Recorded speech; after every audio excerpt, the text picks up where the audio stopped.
And there is another misconception as far as the word jihad is concerned. Most of the people think, Muslim, non-Muslim alike, that jihad can only be done by Muslims. In fact, there are verses in the Qur'an in which Almighty God says that even the non-Muslims, they did jihad. The Qur'an says in Surah Luqman Chapter No. 31, verse number 14, that we have enjoined on the human beings to be kind to the parents. In travail upon travail did the mother bore them, and in years twain was their weaning. The next verse, Surah Luqman Chapter 31, verse number 15 says that, but if they strive, but if your parents strive to force you to worship someone else besides me, besides Almighty God, of which you have no knowledge, then do not obey them. Here the Quran says that if your parents strive, they struggle, they do jihad to make you worship somebody else besides Almighty God, do not obey them. So here the Quran says that the non-Muslim do jihad. The same message repeated in Surah Ankabut, chapter number 29, verse number 8, that we have enjoined on the human being to be kind to the parents.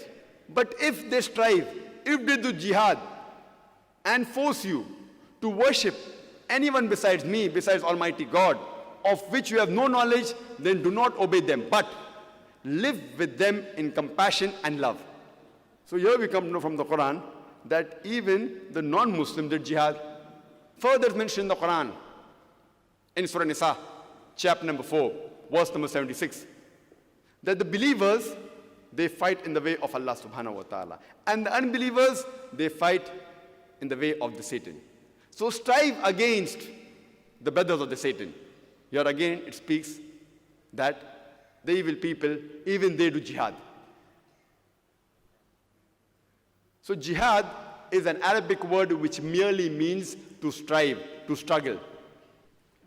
In context, they strive in the way of Allah, it is called as jihad fi sabilillah. And the evil people, they strive in the way of the Satan, it is called as jihad fi sabi shaitan. So jihad is of two types, good jihad and bad jihad also. Striving for the good cause, striving for an evil cause. But in the Islamic context, if it is not specified, it is taken for granted that the jihad is for a good cause, it is jihad fi sabilillah, it is jihad in the way of Allah subhanahu wa ta'ala. Unless specified, it's taken for granted that whenever jihad is mentioned, it means jihad fi sabilillah, jihad in the way of Allah subhanahu wa ta'ala.